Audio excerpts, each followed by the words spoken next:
దీన్ని ప్రార్థన చేస్తున్నటువంటి సుదర్శన స్వామి యొక్క మహాభక్తుడు ఒక ఆయన ఉన్నాడు, అంబరీషుడు అనేటువంటి మహానుభావుడు. ఆయన ఏకాదశి వ్రతాన్ని చేసేటువంటి వాడు. అంటే ప్రతి ఏకాదశి రోజు సుదర్శన భగవాను మాత్రమే పూజించి అతన్ని మొత్తం ధ్యానం చేస్తూ ఏకాదశి వ్రతాన్ని చేసేటువంటి వాడు అన్నమాట. ఏకాదశి వ్రతం అంటే ఏంటి అంటే సుదర్శన స్వామి అంటే ఎవరైతే ఏకాదశి వ్రతం చేస్తారో, ఏకాదశి వ్రతం అంటే ఏంటి, మనం కూడా అందరము కొంతమంది ఏకాదశి రోజున ఉపవాసం ఉంటాం. మనం ఉపవాసం ఉండి ఏం చేయాలి, ఉపవాస దీక్షలో మామూలుగా అయితే భగవన్ నామస్మరణ మాత్రమే చేయాలి. అలాంటి భగవన్నామ స్మరణ చేసేటువంటి గొప్పనైనటువంటి మహాభక్తుడు ఎవరయ్యా అంటే ఈ యొక్క అంబరీషుడు అనేటువంటి మహానుభావుడు.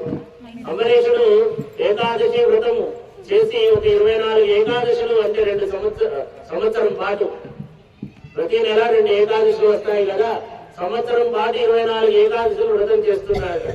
ఏకాదశి వ్రతం యొక్క విశేషం ఏంటంటే ఏకాదశి రోజు మొత్తం ఉపవాసం ఉండి భగవన్నామ స్మరణలో గడుపుకుంటూ తెల్లవారి ద్వాదశి రోజున ఎవరైనా ఒక మహానుభావుని పిలిచి బ్రహ్మాండంగా భోజనం పెట్టాలి పంచపక్ష పర్వాణాలతో. అలా భోజనం పెట్టి ఆ ద్వాదశి భోజనం గురువు ఎవరైతే ఉంటారో వాళ్ళకు పెట్టి ఆ తర్వాత భోజనం చేయడం అనేటువంటిది ఈ ఏకాదశి వ్రతం యొక్క నియమం. అలా చేస్తూ ఉన్నాడు. 24 ఏకాదశి బ్రహ్మాండంగా గడిచాయి. 24వ ఏకాదశి వచ్చింది. ఈ రోజు మరి ఎవరైనా రావాలి స్వామి. ద్వాదశి రోజు సాపాటంతా ఏర్పాటు చేశాడు. ఎవరొస్తారని చూస్తుంటే భృగు మహర్షి వచ్చాడట. భృగు మహర్షి చాలా కోపిష్టి, చాలా కోపం కలిగినటువంటి వాడు. రాగానే అబ్బా గొప్పనైనటువంటి మహానుభావుడు బ్రహ్మర్షి అయినటువంటి భృగు మహర్షి వచ్చాడు, చాలా ఆనందంగా ఉందని అతనికి స్వాగతం పలికి పాద ప్రక్షాళన గురు పూజ చేసి తర్వాత భోజనం చేయిద్దాము అని వడ్డించే ముందు ఏం చెప్పారు గురువు గారు, నువ్వు అన్ని ఏర్పాటు చేసుకుని అయినా నేను వెళ్ళి సంధ్యావందనం మాధ్యానిక సంధ్యావందనం చేసుకొని వస్తానని నదికి వెళ్ళాడు. కానీ ఎంతసేపు అయినా రావటం లేదు. ఈ యొక్క ద్వాదశి రోజు సాపాటు ఎప్పుడు పెట్టాలి, 12 లోపే పెట్టాలి.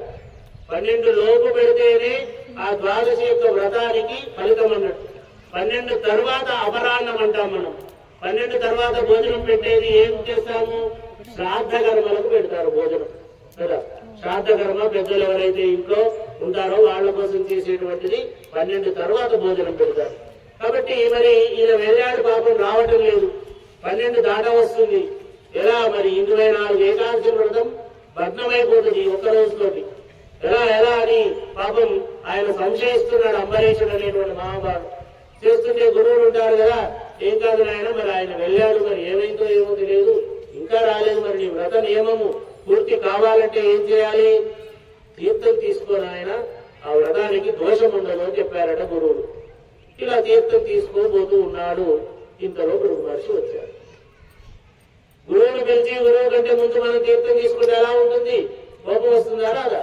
కాబట్టి అలా విపరీతమైనటువంటి కోపం వచ్చి ఆ కమండంలో నీళ్లు తీసి ఒక ఆయుధాన్ని సృష్టించాడు.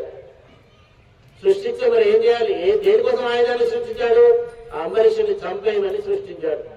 సృష్టిస్తే మరి ఎలా, ఇదేంటి పాపం పుణ్యం చేయకపోతే పాపం ఎదురైనట్టు, ఇదేంటి నాకు ఈ శిక్ష అని వెంటనే సుదర్శన స్వామిని ప్రార్థన చేశాడు.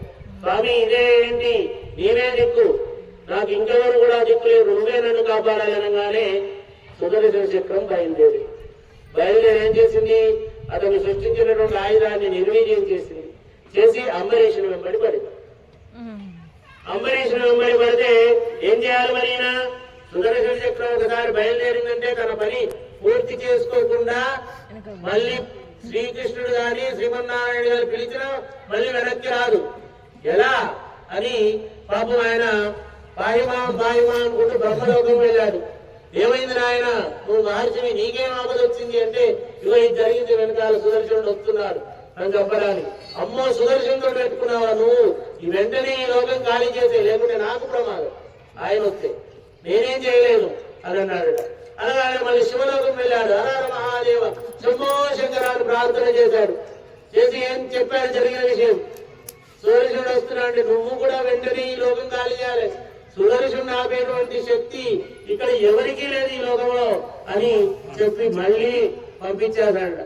పంపిస్తే ఎక్కడికి వెళ్ళాడు? చివరికి శ్రీమన్నారాయణ దగ్గరికి వెళ్ళాడు. ఓం నమో నారాయణాయ, స్వామి నన్ను రక్షించండి అని ప్రార్థన చేశాడు. ప్రార్థన చేస్తే ఏమైంది? నారాయణుడు కూడా అన్నాడు, నేను పిలిచిన రాడు ఆయన, నేను వదిలిపెట్టే వరకే, పిలిచిందంటే కుదరదు, ఆయన పని చేసుకొని వచ్చేదాక నువ్వేం తప్పు చేసావో, ఎక్కడైతే తప్పు చేయావో వాళ్ళు అక్కడికే వెళ్ళు, అక్కడికి వెళితేనే నేను ఆయనే రక్షిస్తాడు అని వెళ్ళి మళ్ళీ వెళ్ళమంటే పాపం మళ్ళీ అంబరీషుడిని ప్రార్థన చేసుకుంటూ వెళ్ళి అక్కడికి వెళ్ళి ప్రార్థన చేస్తే అంబరీషుడు మళ్ళీ సుదర్శన స్వామి ప్రార్థన చేస్తే అతను శాంతపడ్డాడు. శాంతపడడం అంటే ఏంటి? ఆయన మరి బయటకు వచ్చిందంటే ఏం చేయకుండా ఉండకూడదు కాబట్టి ఆ సుదర్శన చక్రము ఒక చెట్టును ఛేదించేసి మళ్ళీ తన యొక్క స్థానానికి వెళ్ళాడు. అంత గొప్పనైనటువంటిది సుదర్శన యొక్క పవర్. అంటే త్రిమూర్తులు కూడా ఏం చేయలేరు ఈయనను ప్రార్థన చేస్తే. అంత గొప్పనైనటువంటి వాడు సుదర్శనుడు. అలాంటి సుదర్శన హవనాన్ని మనం ఇక్కడ చేసుకున్నాం. దేనికోసం చేసుకున్నాం? ఎలాంటి ఆటంకాలు రాకుండా ఉండటం కోసం, త్వరగా ఈ యొక్క దేవాలయం పూర్తి కావటం కోసం. మరి